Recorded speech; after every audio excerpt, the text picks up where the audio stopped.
Hello, citizens, heroes, and villains. Welcome to Sean Humburg's Creative Corner. I'm Sean Humburg. Thank you so much for watching this video. Today we're going to be completing a 3D print to make it look like it is no longer a 3D print. And in honor of the season finale of The Mandolorian, we're going to be doing Grogu, the child Baby Yoda. I think he'll always be Baby Yoda to us. But we're going to be doing a finished 3D print of Grogu. So thank you for watching, and here we go.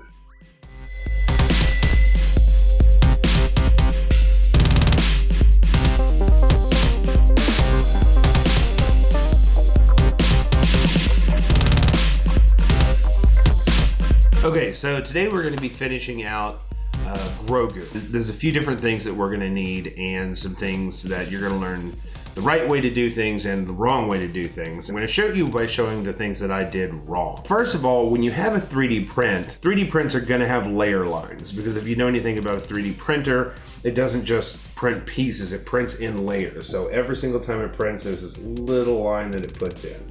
And I printed this in really fine detail, so it's not too bad. But after it was sitting there for a while, we did get this really big crack right here. Now, while it's solid, the model is completely solid, this is not going anywhere. I still want to get rid of that.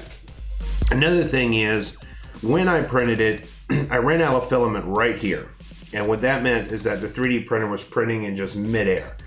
So I had to measure out what was left of the model and then print that. So his body and half of his head and the other top part of his head were not complete, were not put together. So I tried to mend the seam with wood putty, as you can see right here, and all along the back. But as you can see, that left a lot of this putty texture that we definitely don't want. So I did learn not to use wood putty. Wood putty is not the right material, it's not easy to work with. So instead, what we have is this right here. The glazing and spot putty, which is used on cars and automobiles to fill in minor blemishes and things like that, is absolutely perfect to work with 3D prints. So before we do this, we're going to use this right here. This is Rust-Oleum Filler Primer. It is sandable. It's really good way to get rid of the tiny little imperfections and lines. And after we've used this right here, then we can go to the glazing and spot putty in order to finish out the process. I do have my little trick right here for dealing with spray paint. I've dealt with it enough that one of these, they're $5. They're definitely worth the money, not to kill your finger using it on the spray can. Aside from that, on the finishing process, before we get from painting, one obvious thing that you're going to need is sandpaper. Now, we have several different types of sandpaper. I have 80 grit, 100 grit, 220 grit, and 400 grit to give it that nice smooth edge. So right here is our before of Grogu.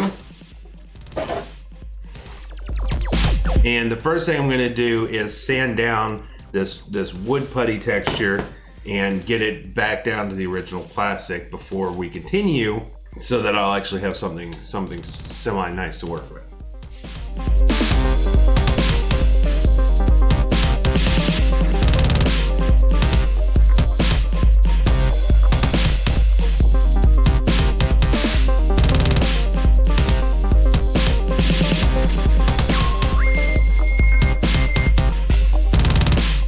Sanding is definitely the most tedious process when it comes to finishing a 3D print, and it does take some time. You definitely want to take patience doing it. You want to do it right, and you do not want to let up on your sanding. This is the most important part to getting that finished product. You can be the best painter in the world, and if you still have those 3D layer lines, they're still going to show up in your finished product. So if you want something that looks like a statue, not a 3D printing, you have to keep sanding.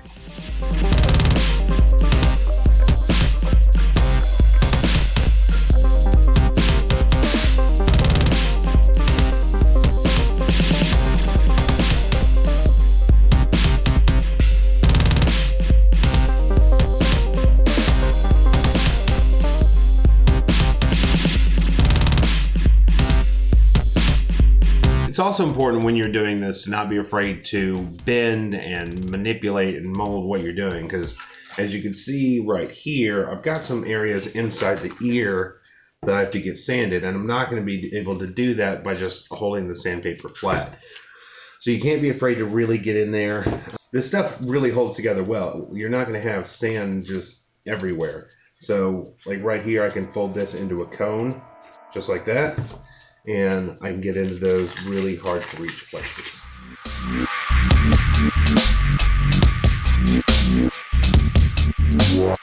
Now that we've undone, don't do that. Now that we've undone the effects of our previous mistakes, we can actually get to the finishing process. So now that we've gotten that sanded down, we're going to use our primer. Now, make sure to shake it well, and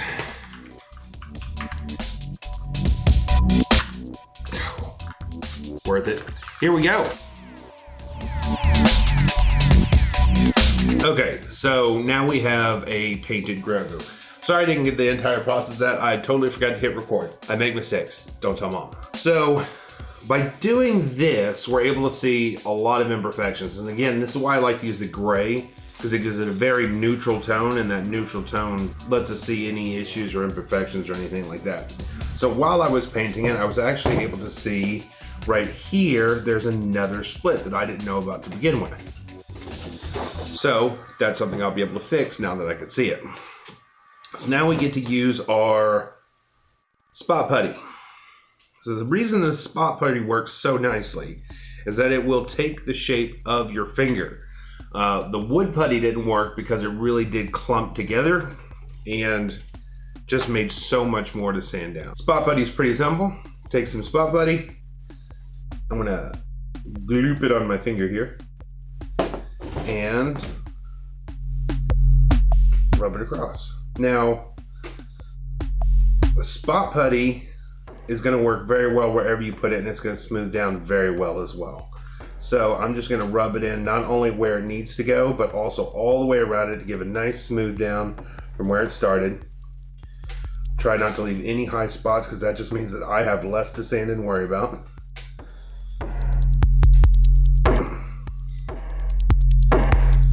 And there we go. The crease is gone. Now let's do the one on his face.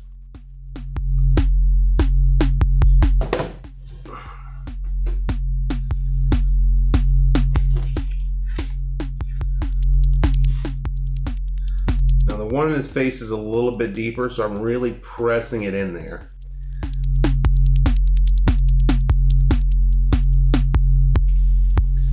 Try not to do what I just did and touch the spot that you already worked on, because yeah, I just messed some of it up because I touched the back.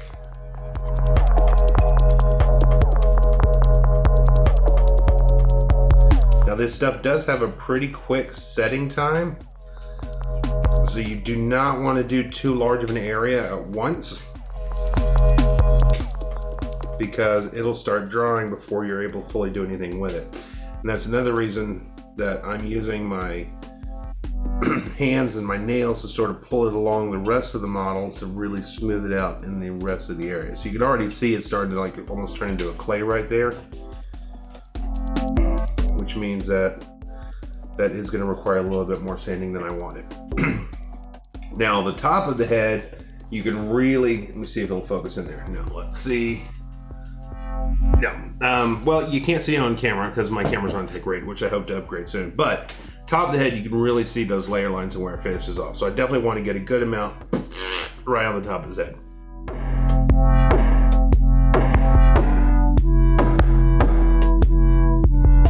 If you use a little too much, it's not the end of the world. This stuff is actually a lot easier to sand down than the wood putty, but it also forms and bonds stronger than the wood putty. So it's just the perfect material to use for finishing off 3D prints.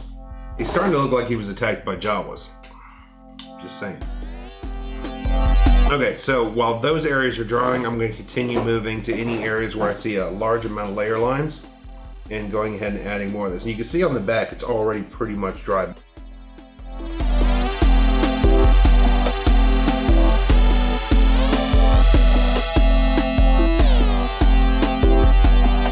And this is already, what I put on there is already drying. So,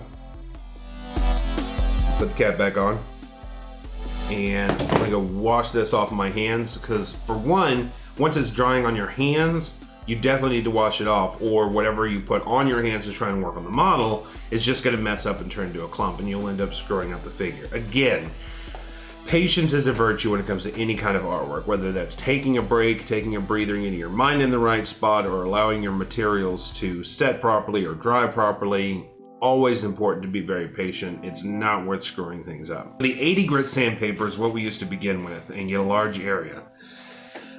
You don't want to continue to use the 80 grit sandpaper past getting through wood putty or very large obstacles. So the 80 grit is what I would use anywhere where supports, pieces of plastic or something like that. But past that, I am not going to use more than 100 grit sandpaper. Tear off pieces or cut off pieces, don't try to use the whole thing. It will get in your way. So I'll get maybe 1 inch wide strips, because those can wrap around my finger and be easy to work with.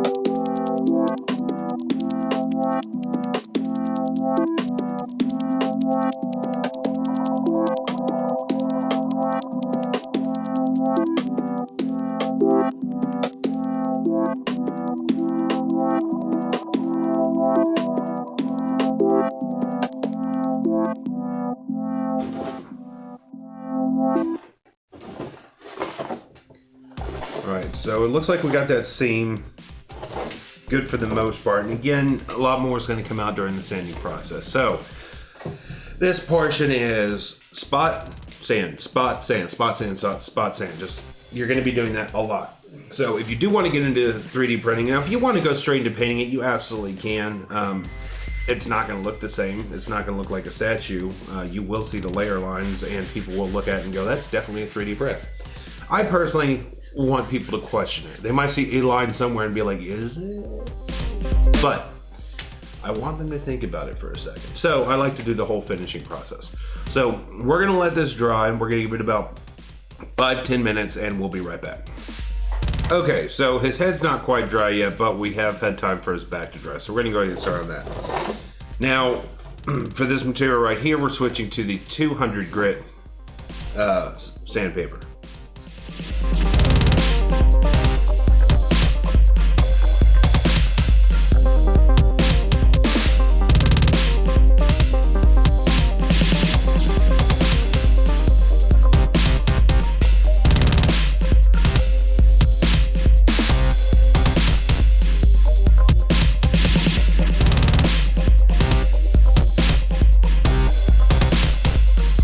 You'll start to see some of the white or some of the original material of the 3D print come out. That's perfectly fine. You're going to want to sand some of that away. If the only thing you were sanding away was the primer and the spot putty, that means that you don't have the original shape of the 3D print. Now, if you want to model on top of it, you absolutely can do that. But if you want to keep the original shape and everything, then you're going to see some of the 3D print while you're sanding, and that's perfectly fine. Just don't go through the outer layer so much that you start to get into some of the infill.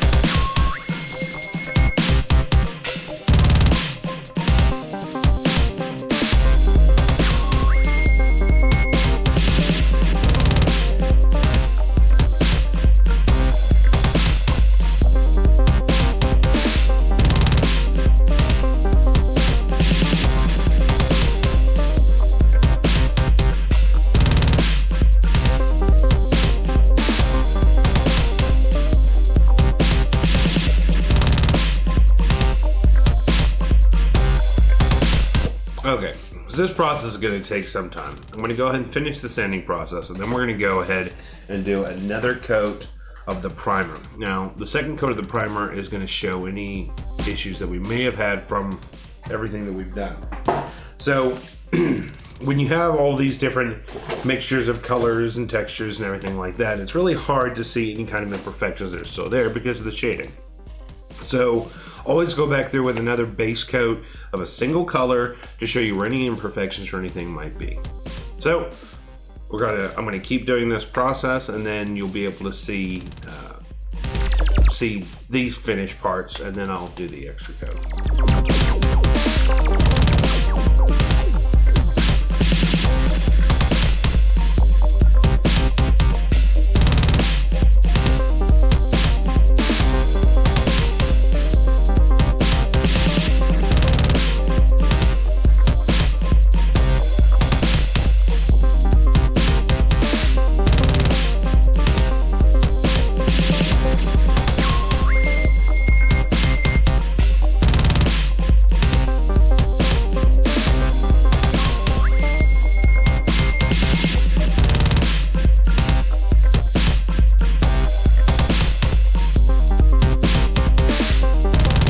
Okay, so since we did the touching up and repaint it and everything, here's what we have, and you can see a lot more of the details that we're working with.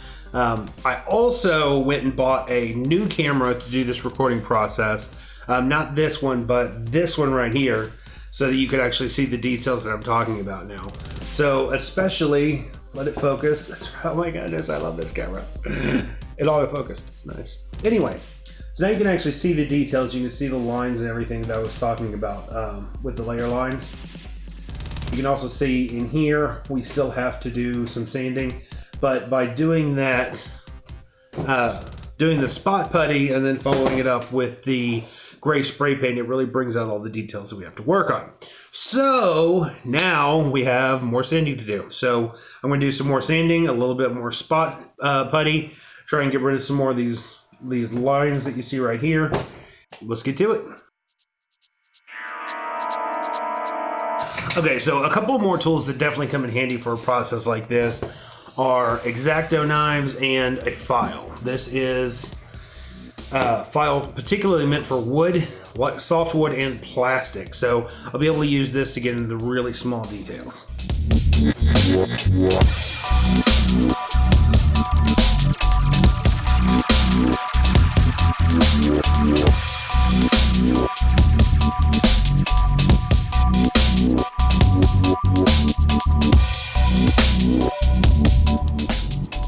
Now, you definitely want to be careful whenever you're going over it with a razor blade, because you're going to see the angle that I'm going at. We have those layer lines we were talking about earlier. If you catch any of the, like in between any of those layer lines, you will take off a lot more than you want to. So, just like anything else with art, be patient.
Okay, so we're gonna start the painting process on Grogu here. So I'm gonna be using airbrush for the larger parts of them, and then we're gonna go into fine details with regular acrylic paint. So this is acrylic airbrush paint, and because of all the work we did with them and all the priming and everything we did, it's all gonna stick on them perfectly.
And there we have it, our finished Grogu. I have my very own Grogu. So excited.